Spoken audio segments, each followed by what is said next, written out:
Not only is this the longest flight in Air India's route network, it's also the longest flight for the 777-200LR and currently sits at number 8 on the world's longest flights as of March 2023 at 18 hours and 8,700 miles, or just over 14,000 kilometers. Welcome to San Francisco International Airport. Join me on board Air India's economy cabin on their 5-time weekly service to Bangalore, India, connecting the Western world's tech capital with the Eastern world's tech capital. Economy was almost forced upon me in this case, considering it came with an $800 price tag, business class at $4,000 and first class at $8,000. So I am excited to gauge the value of that, considering this is my first time on Air India, of which I've heard mixed reviews through the years. One thing I find very interesting is that according to the ticket counter employee, this flight only consists about 20 to 25% of connecting passengers. Considering that this flight was over 3/4 full, I was impressed about the amount of people wanting to go solely between San Francisco and Bangalore. It does make sense why United's been trying to start this route for so long, and once Russian airspace reopens to US aircraft, it will probably be one of the first new routes to resume.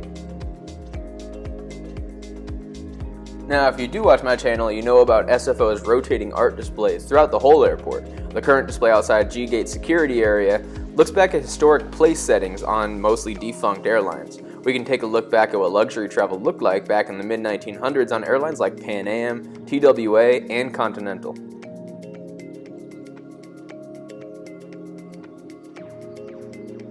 Through security and into the G-Gates, which houses all Star Alliance international flights, Air India included. The first thing you'll see to the right is the highly coveted United Polaris Lounge. Status alone won't get you into this lounge. To get in here, you have to be traveling in first or business class on a Star Alliance carrier on a transoceanic route, making it highly exclusive. My Star Alliance priority does get me access to the regular United Club, which we will get to see as we walk down the corridor here.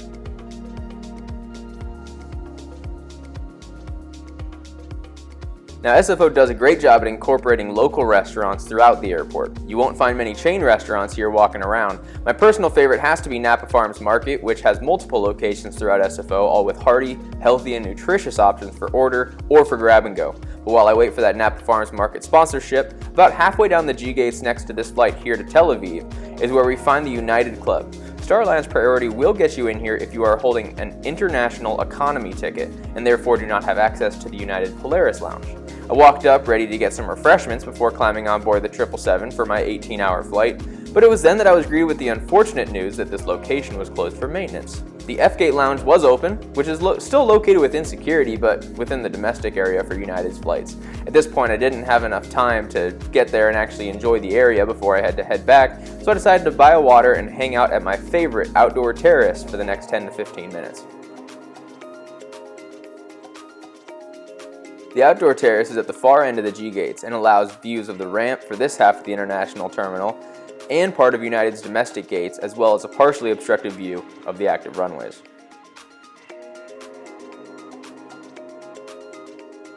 It was also from here that I got my first view of my 777-200, a 13-year-old 777 in Air India's classic paint scheme.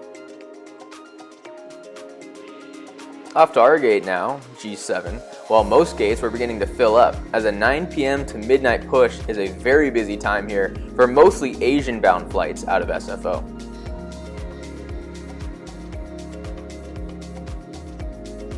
From here I was also able to get a little bit better of a view of our airplane. The classic paint of Air India's plane has a charm to it, being mostly unchanged in their history. One detail that often gets overlooked is the paint design around each window as well.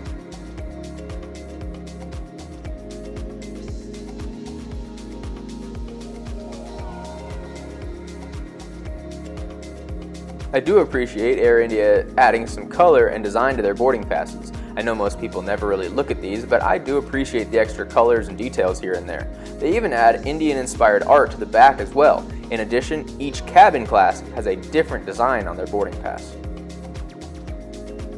Boarding is fun when your boarding pass has sequence number 1 on it. I didn't actually end up being the first person on the plane, but it was still fairly empty by the time I got on, which is nice for getting settled in and especially getting some content of the seat before it's all filled up. Although, at check-in, I did have the row to myself when I asked the agent.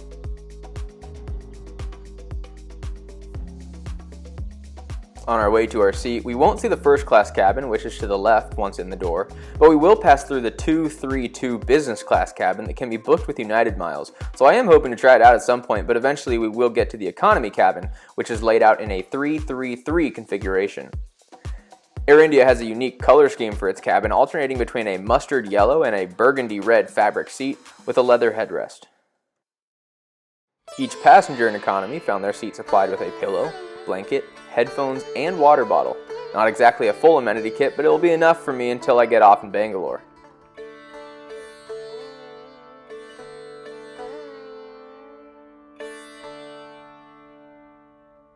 Each seat is also equipped with a seatback TV with a USB charging port on it. We will get a chance to take a deep dive into the TV as well once we get in the air.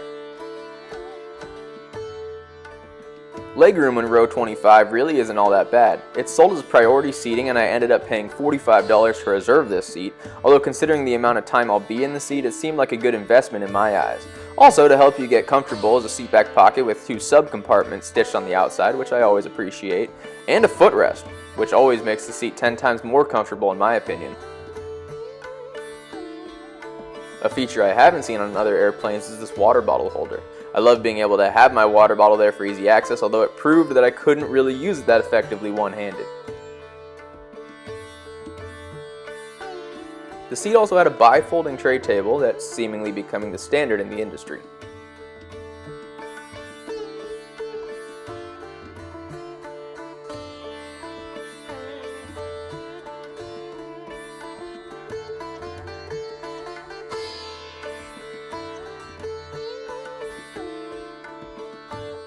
Unfortunately, it didn't take long before I saw the wear and tear this seat had showing.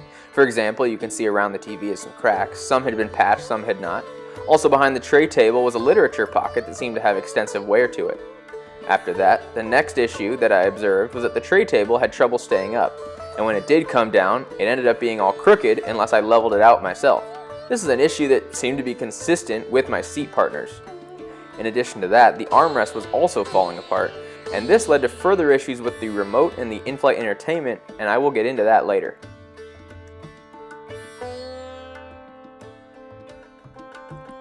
Now, considering that I was going to be on this flight for 18 hours, the other thing that I really wanted to make sure I had was a good seat recline. The seat obviously does recline, however, it's definitely not as much as it should. I'd put it on par with what you'd find in like American Airlines domestic cabins. Definitely not as much as I wanted if I were on an 18-hour flight. So if you don't have a window to lean up against, keep that in mind. Also wanted to check out the seatback TV remote, which looks like it's straight out of the 1950s, a style that you probably won't see on any other airplanes or airlines around the world. I do like using the seatback TV remote, considering if I'm relaxed, I like not having to bend forward to use the touchscreen if I don't have to, but it looked like the remote wasn't even working for me right now. Now most of the TVs weren't working, so I figured maybe I'd try again in flight. But for a quick lab review, it looks about how you would expect a 15-year-old lavatory to look like if it hadn't had any renovations over the years. Just a white box with basic amenities like an air freshener, lotion, and mouthwash. Getting back to my seat, it seemed I had some unexpected seatmates who chose to move to those seats because they were free. So my once free row was now entirely full, including a man who got upset when I asked to get up to go to the bathroom literally once in an 18-hour flight and complained to the flight attendants about everything, including how he couldn't just take the empty business class seat to sleep. Sounds like a great guy, huh? Poor flight attendants. Speaking of the flight attendants, one thing I want to say off the bat is that all of the crew associated with Air India was so incredibly nice. From the check-in desks, to ground staff, to in-flight crew, I felt welcomed the entire time. One flight attendant even recognized me from YouTube, making it the first time that has happened. But seriously, any time I was thinking about the atrocity of the seat or the entertainment options, there was always an attentive crew member coming through the cabin to check up on people with a smile as always, which is impressive for the economy cabin. Something else I found interesting is that business and first class had mood lighting throughout boarding and taxi and in flight, but we just got the bright white lights that flush out all happiness and joy. They did have mood lights, but they were only on for maybe an hour of the flight, so I guess they just chose not to use them. Since I took this flight, I do want to mention that Air India has announced they will be renovating all long-haul cabins, so a lot of this wear and tear hopefully should be fixed when they do those renovations, and I definitely will be standing by to check that out. So I guess stay tuned for information on that from Air India.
Now once in flight, I got a chance to peruse the in-flight entertainment. That's right, we're pulling out the big words today.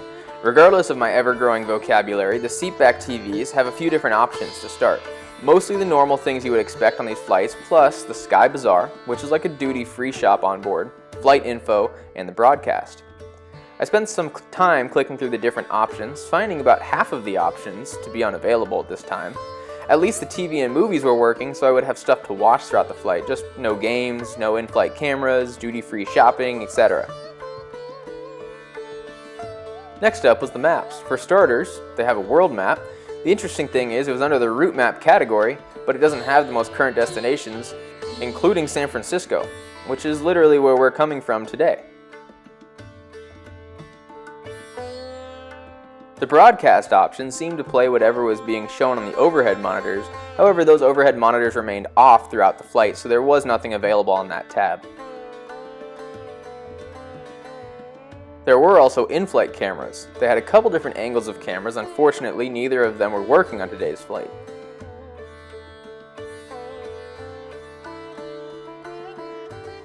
After that, I wanted to take a look at our flight map to see which route we'd be taking to get to Bangalore. Due to the distance, I've seen this flight go east, west, and north depending on weather conditions. There were a few different options as far as the different types of maps that were available, but unfortunately after clicking on them it took a long time to load, only to end up being unavailable. The map wasn't able to work throughout any portion of the flight, and unfortunately there was no flight data either. Because of this, I realized I was going to have to try and keep track of the time myself.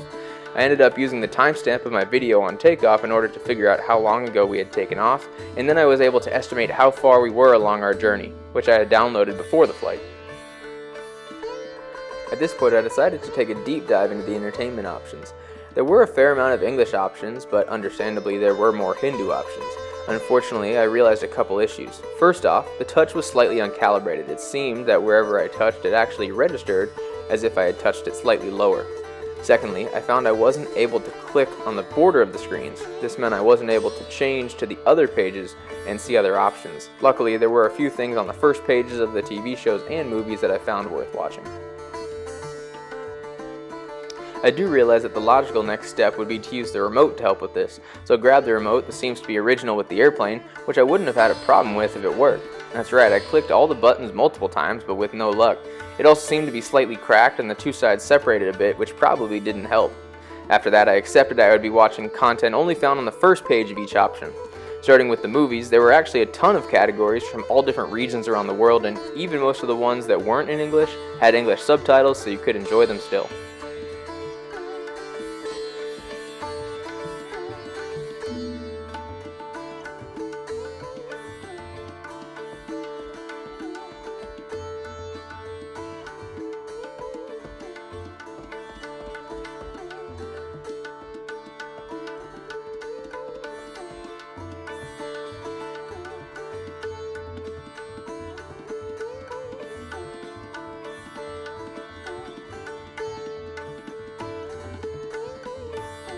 Now, kind of like I mentioned previously, once I picked out a movie, I decided to test the recline for this seat.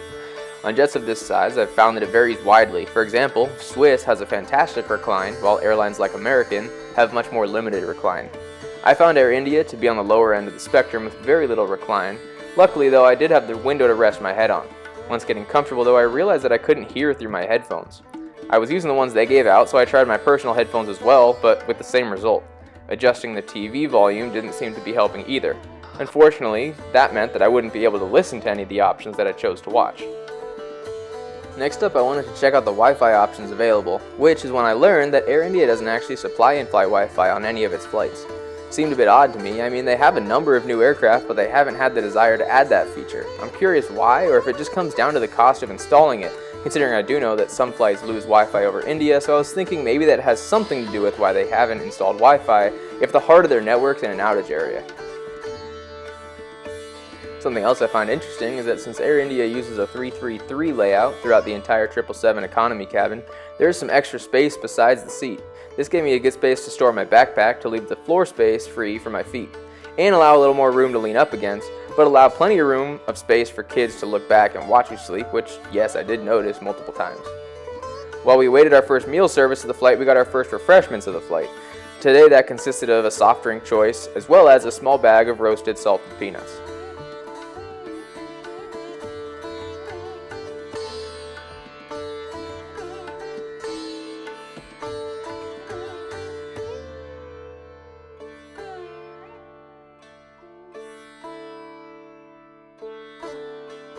The cabin of this plane was kept warm. I mean, it was at least 5 degrees warmer than SFO, which is always notoriously warm, so I was grateful for the individual overhead air outlets. Then it was our first meal time. We were offered chicken, fish, or veggie, which I put on my tray table, which didn't sit flat.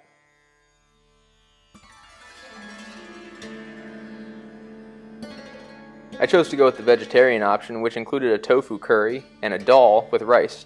On the side was bread and butter, a plain yogurt, and a dessert that was really good, but I honestly couldn't tell you what it was. Seemed like some basmati rice, pudding, pistachio type thing. While presentation is never the greatest in economy, you don't have many meals in economy that taste this well. Once that wrapped up, they came down the aisle offering tea or coffee to anyone who wanted it. I ended up getting a cup of tea before bedtime.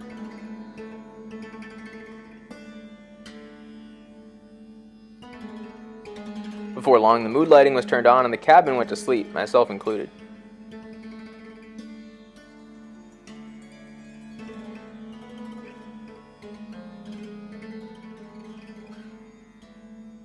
I was able to get about 6 or 7 hours of sleep in my seat. If flying in Air India 777 economy, I highly recommend the window seat, as the extra space to my right proved useful, making up for the lack of recline and being able to stash my backpack to the side so that I could have room to stretch out my feet and actually use the footrest. In the meantime, I checked our progress on the map that was frozen in time, but my personal timekeeping would make us just over halfway. I should also mention this was the only sunlight we saw, since we took off at 9 p.m. and landed at 4 a.m. We were basically keeping up with nighttime except for a slight period of sunlight that happened mostly during my rest, but I was able to catch the sunset or sunrise or whatever this was. But it was then time for our second meal of the flight. We were about 7 hours from Bangalore at the time, but this meal was our breakfast meal. I couldn't quite understand the options, so I just said yes and accepted what I was handed. It turned out to be an omelet, chicken nuggets, and potatoes, along with fruit and orange juice.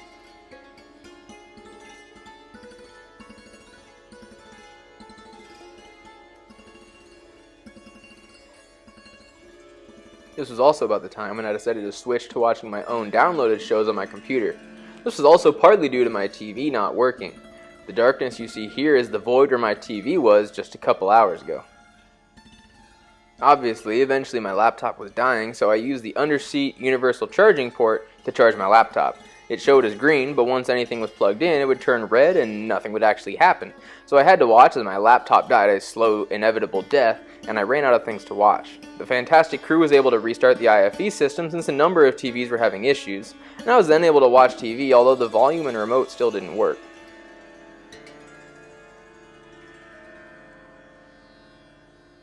One thing I noticed after the IFE was rebooted is that the time remaining in the flight could only be seen when playing a show, and considering the normal map wouldn't even show any of this data, this was pretty much all we had. Now, for those looking for non-electric entertainment material, at the bulkhead was a collection of magazines to read, considering there was no seatback literature. We were also given one final snack option about an hour before landing, either a chicken or veggie wrap. I went with the tandoori chicken tikka wrap, which was definitely flavorful, so at least Air India's got the food figured out. Finally, though, my grumpy neighbor got up and I was able to get out to use the restroom before landing. What I found is it seemed like they were a little lacking in their restocking and cleaning efforts, considering they were out of most amenities, including tissues and nearly toilet paper, not to mention a strange smell that was coming from a couple of restrooms that I could smell from my seat a couple rows away. Once I got back to my seat, though, their final preparations for landing were made as we approached Bangalore for an on-time arrival.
Welcome to Kempegowda International Airport in Bangaluru, India. The total flight time ended up being 18 hours and 5 minutes, sitting still in this Air India 777-200 LR's economy cabin. As we taxi in, we can reflect on our final thoughts. Long story short, Air India's product is definitely stuck in the past, but their crew is absolutely amazing, and the food is definitely above economy standards for food. The seat, even in this preferred location in the cabin, is cramped to say the least, but you can make the most of it by getting yourself a window seat, since you end up with an extra square foot of storage, which makes the slightest but most important difference. The in-flight entertainment options were sad, and the amount of broken issues made it essentially non-existent. But it sounds like the future is bright considering they are renovating the cabin, so stay posted, and I'm hoping to cover that once that comes out. Real quick, if you're sitting in economy, expect to be sitting around for a little while considering they let first class passengers off, then business class, and then economy, and to make sure you can't cheat the system, they keep the curtains closed and the lights dimmed. In an age where even the cheapest of budget airlines seem to be revamping their cabin products, it may be time for Air India to enter the current times, and it seems like that might be in the near future. A major cabin and product renovation could really elevate them. Obviously, they've been around for a while and have a rich history, so it's just kind of sad to see the industry leaving them in the past. The final question is the flight worth the cost? $800 just seems insane for this flight. Considering I could book a flight from SFO to Singapore in United's economy cabin, a flight of the same length but in a renovated cabin with a current product. The cheapest dates I could find that for was about $500 to $600, whereas $800 was the absolute cheapest I could find this Bangalore flight for. The business and first class prices seem like straight robbery. Although I haven't tried them out, so I do want to try them out before making any final judgments. I'm also curious what the prices on this route will look like once United is finally able to launch this route as well. Obviously there's a market for this flight, and there was a large number of United Priority status members using their Star Alliance partner privileges. So I'm wondering how many people will jump ship to the United route once that opens, and I'm hoping having the competition for the route will help the pricing situation.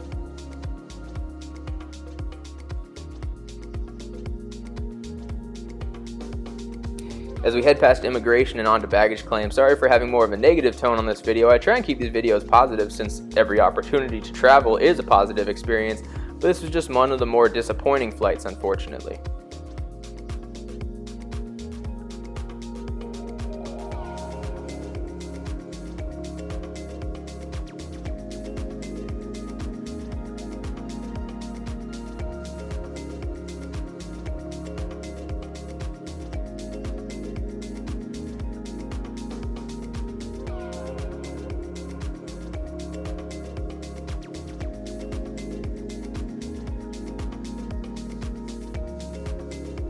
Now on to Bangaluru's airport.